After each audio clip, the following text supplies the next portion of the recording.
പാകിസ്ഥാനോട് ചുവപ്പ് കാർഡ് കാണിച്ച ഒരു ഗൾഫ് രാജ്യം പച്ച പാസ്പോർട്ടുകാരെ രാജ്യത്ത് കയറ്റില്ല എന്നാണ് അവർ പറയുന്നത്.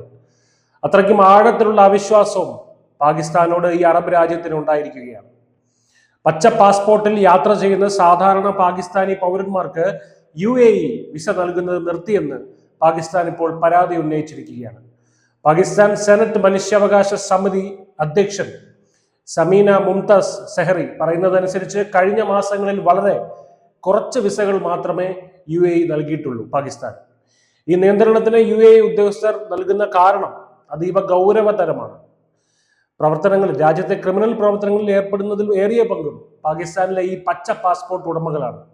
പാകിസ്ഥാനിലെ സർക്കാർ ഉദ്യോഗസ്ഥർക്കും നയതന്ത്ര പാസ്പോർട്ട് ഉടമകൾക്കും മാത്രമായി നീക്കി വെച്ചിരിക്കുന്ന നീല പാസ്പോർട്ടുകളിലേക്ക് മാത്രമേ ഇപ്പോൾ UAE വിസ നൽകുന്നുള്ളൂ.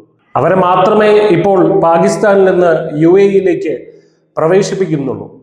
പാകിസ്ഥാൻ തൊഴിലാളികൾക്ക് UAE വളരെ കാലമായി ഒരു പ്രധാന ലക്ഷ്യസ്ഥാനമായിരുന്നു. എന്നാൽ കുറ്റകൃത്യങ്ങൾ, രേഖകളുടെ ദുരുപയോഗം, സുരക്ഷാ ഭീഷണികൾ എന്നിവയെക്കുറിച്ചുള്ള ആവർത്തിച്ചുള്ള ആശങ്കകൾ ഇപ്പോൾ ഈ നിർണായക ബന്ധം വഷളാക്കിയിരിക്കുകയാണ്.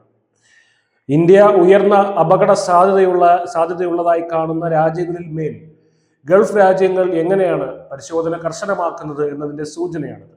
ഒരു രാജ്യത്തിന്റെ വിശ്വാസ്യത നഷ്ടപ്പെടുമ്പോൾ സൗഹൃദ രാജ്യങ്ങൾ പോലും അതിന്റെ വാതിലുകൾ അടയ്ക്കുമെന്ന കഠിനമായ പാഠമാണ് പാകിസ്ഥാൻ ഇപ്പോൾ പഠിച്ചുകൊണ്ടിരിക്കുന്നത്. News desk, India Malayalam.